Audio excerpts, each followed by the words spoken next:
মারতে থাকে, নৃশংস নিষ্ঠুর আচরণ করা হয়েছে।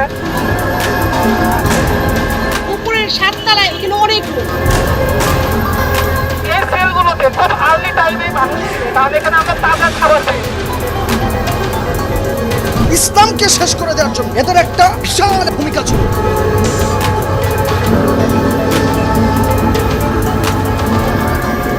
৩৬ মিন্টু রোড, সিটিটিসি ভবনের ৭ তলা।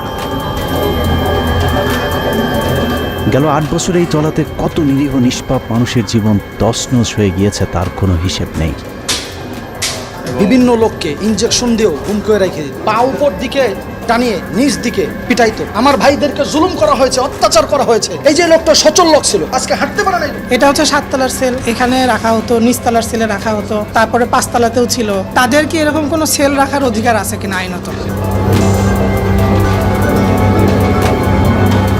২০০৯ সালে বর্তমান সরকার ক্ষমতায় আসার পর থেকেই বাংলাদেশকে আন্তর্জাতিক সম্প্রদায়ের কাছে জঙ্গি রাষ্ট্র হিসাবে প্রতিষ্ঠিত করবার নানা ধরনের পরিকল্পনা হাতে নেওয়া হয়। খুলনার খালিশপুরে নির্মাণাধীন একটি বাড়ি থেকে জঙ্গি সন্দেহে 10 জনকে আটক করা হয়েছে। পুলিশের বিশেষ অভিযানে চাঁদপুরের ফরিদগঞ্জে গোপন বৈঠকের সময় 7 জঙ্গিকে আটক করেছে পুলিশ। জামাতুল আনসার ফিল হিন্দাল সারেকিয়ার 3 সদস্যকে গ্রেফতার করেছে ডিবি পুলিশ। বাঁচলে গাজী হয়ে মরলে শহীদ হবে। সিরাজগঞ্জের শাহজাদপুরে জঙ্গি আস্তানা সন্দেহে একটি বাড়িতে অভিযান চালিয়েছে র্যাব। উদ্ধার করা হয়েছে অস্ত্র ও বোমা তৈরির সরঞ্জাম। দুর্গম এলাকায় অভিযান চালিয়ে 5 সদস্যকে আটক করেছে র্যাব। পাহাড়ে অভিযান চালিয়ে এ পর্যন্ত 2টি ভিডিও উদ্ধার করেছে র্যাব। প্রাথমিক জিজ্ঞাসাবাদে আমরা বেশ কিছু চাঞ্চল্যকর তথ্য পেয়েছি। শুধুমাত্র র্যাব এককভাবে জেএমবি, এবিটি এবং হিজবুত তাহরির 26 জন জঙ্গি গ্রেফতার করেছে। সরকারের এসব জঙ্গি নাটকে সবচেয়ে বেশি রক্ত দিতে হয়েছে এদেশের আলেম সমাজকে।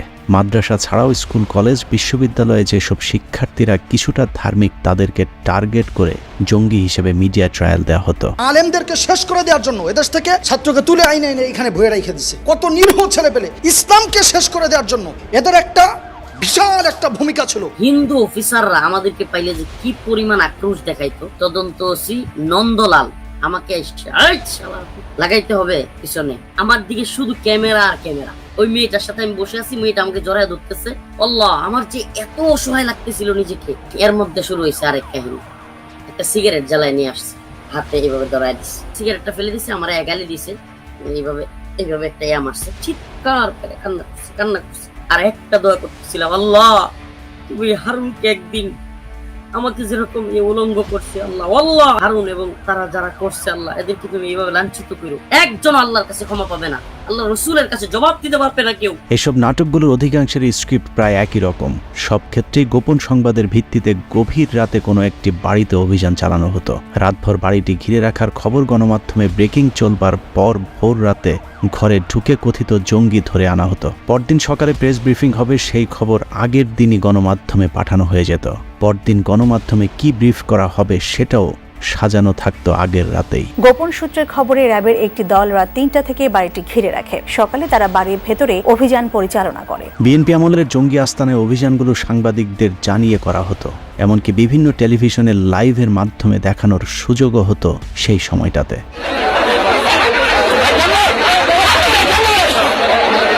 কিন্তু আওয়ামী লীগের জঙ্গি অভিযানে আজ পর্যন্ত কোনো সাংবাদিকদের আগে থেকে জানানো হয়নি। বিভিন্ন জঙ্গি আস্তানা ঘিরে রাখার নাটক সাজানো হলেও তার ভেতরে আসলে কি হচ্ছে তা দেখারও সুযোগ হয়নি কোনো সাংবাদিকের। বেশ কিছু জিহাদি বই পেয়েছি, প্রচুর পরিমাণ বিস্ফোরক, যার ভিতরে রেডি আইডি সহ সেগুলো রয়েছে। এ ধরনের নাটক সাজিয়ে গেল 15 বছর আওয়ামী লীগ সরকার কত মানুষকে গুম, খুন আর কত মানুষকে বছরের পর বছর জেলখানায় বন্দী করে রেখেছে তার কোনো হিসেব নেই। আমরা এখানে সিটিটিসির গুম সেল দেখলাম, এই গুম সেলগুলো আরো সংস্থা আছে, এই গুম সেল র্যাবের আছে। সেখানে অনেককেই গুম রাখা হতো, নির্যাতন করা হতো।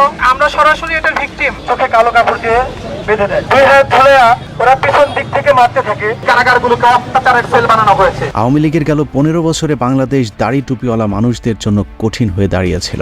আন্তর্জাতিক সম্প্রদায়ের কাছে এদেশকে জঙ্গি আস্তানা হিসেবে প্রতিষ্ঠিত করতে হাসিনার সরকার নতুন নতুন জঙ্গি নাটক মঞ্চস্থ করতে থাকে। জঙ্গিদের সঙ্গে কোনো আপোষ নাই, মাদকের সঙ্গে কোনো আপোষ নাই, দুর্নীতির সঙ্গে কোনো আপোষ নাই। কাউকে ভয় পাবেন না, আমরা একসঙ্গে কাজ করব, এরা বিদায় হবে, আমরা থাকবো। এরই ধারাবাহিকতায় স্বরাষ্ট্র মন্ত্রণালয় বাংলাদেশ পুলিশকে নিয়ে কাউন্টার টেরোরিজম পুলিশ ব্যুরো নামে একটি বিশেষ ইউনিট গঠনের সুপারিশ করে এবং এর প্রয়োজনীয়তা কতটা ভয়ানক সেটা বোঝানোর জন্য প্রথমেই সাজানো হয় হলি আর্টিজান জঙ্গি হামলার নাটক। সারা দুনিয়ার কাছে বাংলাদেশকে জঙ্গি হিসেবে প্রতিষ্ঠিত করবার পর 2016 সালে 600 জনকে নিয়ে ঢাকা মহানগর পুলিশের নতুন আরেকটি শাখা উদ্বোধন করা হয়, যার নাম রাখা হয় counter terrorism and transnational crime, সংক্ষেপে যাকে বলা হয় সিটিটিসি।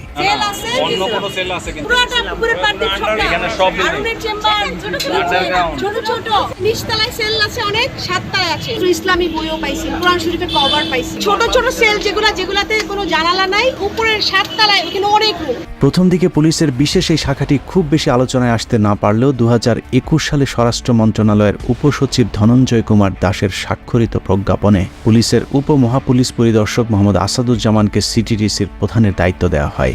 মূলত হকপন্থী আলেমদের বেছে বেছে জঙ্গি বানানোর পরিকল্পনা বাস্তবায়ন করতেই এজেন্ট ধনঞ্জয় তাকে এই পদে বসায়। গোল্ড স্মাগলার ধনঞ্জয়ের সাথে আগে থেকে আসাদুজ্জামানের ঘনিষ্ঠতা থাকায় ধনঞ্জয় কোটায় সিটিটিসি প্রধানের পদ পাগিয়ে নেয় সে। গ্রেপ্তারের পরে আরো ভয়ঙ্কর তথ্য পেয়েছি, বিদেশীয় অনেক টিম এসে তাদের দেশে যে সকল এরকম বিকৃত মনা অপরাধী ছিল তাদের বিষয়ে তারা তথ্য নিয়েছে। ভারতীয় কোটায় দায়িত্ব পেয়ে একের পর এক সুপার ডুপার হিট সব জঙ্গি নাটক মঞ্চস্থ করতে থাকে আসাদুজ্জামানের সিটিটিসি। 2021 সালের পরে আজকে পর্যন্ত বাংলাদেশে কোনো ধরনের কোনো জঙ্গি হামলার ঘটনা ঘটে নাই। আমাদের জনগণ সচেতন হচ্ছে, সিটিটিসিকে এই জঙ্গিবাদ নিয়ন্ত্রণে সহায়তা করছে। বিদেশে বসে কেউ সরকারের সমালোচনা করলেও তাদেরকে টার্গেট করে নানা ধরনের গাঁজাখুরি গল্প সাজাতো আসাদুজ্জামান। realme55ksa@gmail.com এই ইমেল আইডি থেকে একটি হুমকি বার্তা আসে, যেখানে উল্লেখ ছিল 27 এপ্রিল তারিখে শেখ হাসিনাকে ভোর 4টায় গুলি করা হবে। বাংলাদেশ পুলিশের ক্ষমতা নেই এই হামলা ঠেকানোর। মহারণের সাক্ষী হবে 27 এপ্রিল। আসাদের সাজানো এসব নাটকগুলো সবই প্রায় একই রকম। দাড়ি টুপিওয়ালা লোকজনকে ধরে নিয়ে গুম করে রাখা হতো কয়েক মাস। এরপর গুম হয়ে থাকা আলেমদেরকে হঠাৎ করেই কোনো এক কথিত জঙ্গি আস্তানায় আবিষ্কার করা হতো। এসব নাটক করতে গিয়ে 1.5 মাসের শিশুকে পর্যন্ত হত্যা করেছে পাষণ্ড আসাদুজ্জামান। 10 জন জঙ্গিকে আমরা গ্রেপ্তার করতে সক্ষম হই। এর মধ্যে 4 জন পুরুষ, 6 জন মহিলা, সাথে 3 জন ছোট্ট শিশুও ছিল। সাংবাদিকেরা আসাদুজ্জামানের এসব গাঁজাখুরি গল্পকে কখনোই কোনো ধরনের যাচাই বাছাই না করে একপাক্ষিক খবর প্রচার করেছে। তাদের সেই মিথ্যা সংবাদের কারণে কত নিরীহ মানুষের পরিবার ধ্বংস হয়ে গিয়েছে তা একে একে বের হতে শুরু করেছে। বাথরুম প্রস্তাবখানা গেলে ওরা যে কয় মিনিট বলে দিবে, এই কয় মিনিটের মধ্যে আসতে হবে। লটকায়া কারেন্টের শর্ট দিয়া আমাকে তারা পিটানো শুরু করলো। আমাকে বলতেছে তুই একমাত্র সঠিক ধর্ম ইসলাম। এই কথা কেন বললি? তোকে বলতে হবে সকল ধর্ম সমান, কারণ এটা গণতন্ত্রের দেশ। গণতন্ত্রের দেশে তুই গণতন্ত্র অনুযায়ী চলতে হবে। টুপি দাড়ি নিয়ে দুপুর 12টার সময় টিএনটি কলেজের সামনে, পিচডালা রাস্তার সামনে আমি জঙ্গি এবং নাশকতা করার জন্য একত্রিত হয়েছি। এটা হলো এজাহারে লিখেছে এবং এটা নাটক সাজিয়েছে। এরপরে স্বীকারোক্তির অবস্থা দেখেন, ম্যাজিস্ট্রেট বলতেছে সত্য কথা বলবেন, মিথ্যা কথা বলবেন না। জি ঠিক আছে স্যার, মিথ্যা কথা বলবো না, সত্য কথা বলবো। তো আমাকে জিজ্ঞাসা করছে আপনাকে কবে গ্রেফতার করেছে। স্যাররা বলে দিয়েছে যে গতকালকে অ্যারেস্ট করেছে। আসলে কবে করেছে? তো আমি বললাম আসলে 3 মাস আগে করেছে। কোথায় থেকে অ্যারেস্ট করেছে?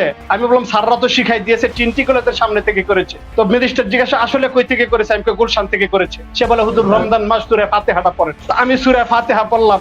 সূরা ইখলাসটা পড়েন। তো আমি সূরা ইখলাস পড়লাম। সে আমারে জিজ্ঞাসা আহমদ শফি সাহেবের চিনেন কিনা, ওনার সাথে আপনার কি সম্পর্ক, ওহাবি সুন্নি কি, উপহাস করে সে এগুলো জিজ্ঞাসা করতেছে। আর সে লিখতেছিল কাউন্টার টেরোরিজম বা সিটিটিসি যে স্বীকারোক্তি দিয়ে দিছে কম্পোজ করে, সেটা সে হাতে লিখতেছিল। বাংলাদেশের সংবিধান অনুযায়ী কোনো ব্যক্তিকে তার অপরাধ প্রমাণিত হওয়ার আগ পর্যন্ত অপরাধী বলা যাবে না, যে কারণে আটক ব্যক্তিদের ব্যক্তিগত গোপনীয়তা রক্ষার বিধান রয়েছে। কিন্তু গেল 15 বছর ধরে দেখা গেছে এক অদ্ভুত দৃশ্য।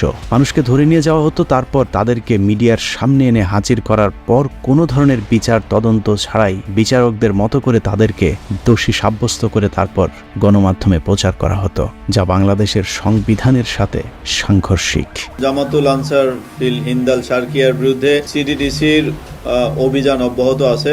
এই সংগঠনের শীর্ষ পর্যায়ের অনেককেই গ্রেপ্তার করেছি। আগামী দিনের জিহাদ করার জন্য তারা নিজেদেরকে প্রস্তুত করতেছিল এবং তারা ইতিমধ্যেই বেশ কিছু অস্ত্র সংগ্রহ করেছে।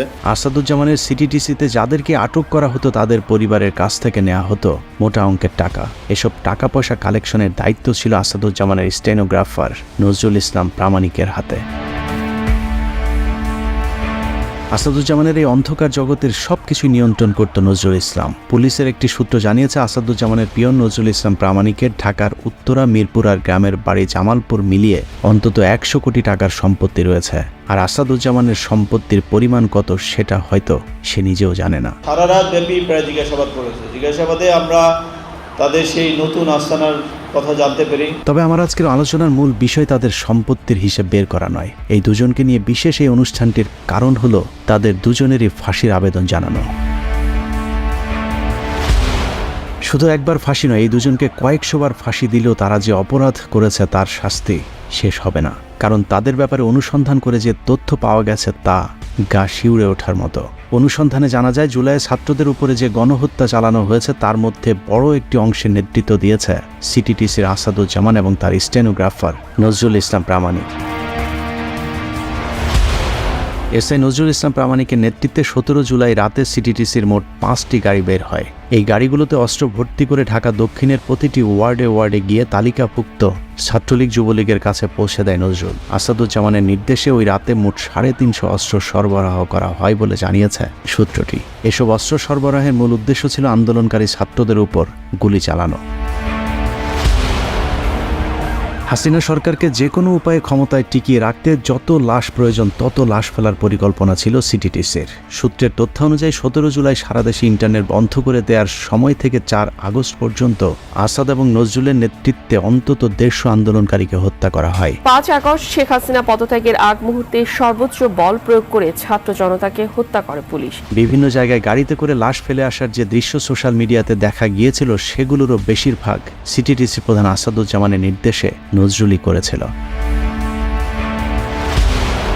এসব হত্যাকাণ্ডগুলো নির্দিষ্ট কয়েকটি জায়গায় ঘটানো হলেও তারা সেই লাশগুলো বিভিন্ন জায়গায় ছড়িয়ে ছিটিয়ে ফেলে আসছিল, কারণ এসব লাশ দেখে যেন আন্দোলনকারীদের মধ্যে আতঙ্ক ছড়িয়ে পড়ে। আমাদের কাছে সিটিটিসির আসা একটি কথোপকথনে দেখা যায় 5 তারিখ সকালেও তারা দ্রুত সময়ের মধ্যে গুলি করবার জন্য অনুমতি চাইছেন।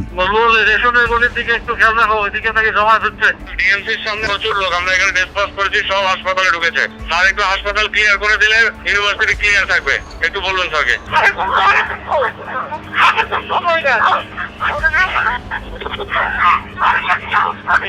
যে কারণে হাইকোর্ট এবং তার আশপাশে কয়েকটি জায়গায় 5 তারিখ সকালেও হত্যাকাণ্ডের ঘটনা ঘটেছে, যেটার সাথেও সিটিটিসি সরাসরি সম্পৃক্ত। হাসিনার উপর ক্রমাগত আন্তর্জাতিক চাপের বিষয়টি সবার কাছে গোপন রাখায় পুলিশ মনে করেছিল 2013-14 সালে বিএনপি জামায়াতের ব্যাপক আন্দোলনের পর যৌথ বাহিনী দিয়ে নির্বিচারে বিএনপি জামাত নিধন কিংবা হেফাজতের রাতের মতো গণহত্যা চালিয়ে এবারের আন্দোলনকেও থামিয়ে দেওয়া সম্ভব। যে কারণে 4 তারিখ রাতেও আসাদ নজরুলদের পরিকল্পনা ছিল 5 তারিখে ব্যাপক গণহত্যা চালানো, কিন্তু হাসিনা পালিয়ে যাওয়ায় সেটা আর সম্ভব হয়নি। যদিও 5 তারিখ বিকেল পর্যন্ত আসাদুজ্জামান চেষ্টা করেছেন সরকারকে কিভাবে সহায়তা করা যায়, কিন্তু পরিস্থিতি অনুকূলে না থাকায় আসাদুজ্জামান গা ঢাকা দেয়। যদিও তার সহকারী এসআই নজরুল ইসলাম 5 আগস্টের পরেও অনেকবার তার কর্মস্থলে দেখা গেছে। সিটিটিসির নৃশংসই বর্বরতম গণহত্যার খবরে বর্তমান আইজিপি থেকে শুরু করে ডিএমপি কমিশনার সকলেই হতবাক। যে কারণেই গেল 19 তারিখে সিটিটিসির প্রধান আসাদুজ্জামানকে চাকরি থেকে অব্যাহতি দেওয়া হয়, কিন্তু এসআই নজরুল ইসলামের ব্যাপারে এখনো কোনো সিদ্ধান্ত নেওয়া হয়নি। নাগরিকের বিচার হবে বিচার ব্যবস্থায়, আদালতে বিচার হবে, কেন একজন নাগরিককে তার পরিবারের কাছ থেকে গুম করা হবে? এই সমস্ত অফিসারদেরকে অবশ্যই পদত্যাগ করা উচিত, তাদেরকে বরখাস্ত করা উচিত এবং তাদের উপযুক্ত শাস্তি বিধান করা উচিত। যে কারণে যেসব পুলিশেরা তাদের এসব নৃশংসতা দেখেছেন তারা দাবি করেছেন সিটিটিসির প্রধানকে শুধু চাকরি থেকে অব্যাহতি নয়, দ্রুত সময়ের মধ্যে তাকে গ্রেফতার করে ফাঁসিতে ঝুলাতে হবে। আমাদেরকে যদি বলতো শেখ হাসিনা পালাই যাচ্ছে, তোরা পথ ছেড়ে দিয়ে তোরা চলে আয়, এই কথাটা তারা আমাদেরকে কখনো বলে নাই। আমরা জনগণের বন্ধু হতে চাই, জনগণের সঙ্গে আমরা কাজ করতে চাই। সেই সাথে আসাদুজ্জামানের স্টেনোগ্রাফার মোহাম্মদ নজরুল ইসলাম প্রামাণিককেও চাকরি থেকে অব্যাহতি দিয়ে তাকেও দ্রুত সময়ের মধ্যে গ্রেফতার করে বিচারের আওতায় আনার দাবি তাদের। আমরা সুষ্ঠু পুলিশ চাই, সুষ্ঠু অফিসার চাই। এটি সময় লাগবে, আপনার পরিচ্ছন্ন পুলিশিং দেখতে পাবেন, নিউ ফেস দেখতে পাবেন। যাদের আস্থার সংকট বলছেন এনারা থাকবেন না। মনে রাখতে হবে জুলাইয়ের গণহত্যায় শহীদদের রক্তের বিনিময়ে এদেশ দ্বিতীয়বারের মতো স্বাধীন হয়েছে। তাদের বুক থেকে যারা রক্ত ঝরিয়েছে, যারা হাজারো শহীদের মায়ের বুক খালি করেছে, তাদের কাউকেই 1 ইঞ্চি ছাড় দেওয়ার কোনো সুযোগ নেই। আল্লাহ হাফেজ।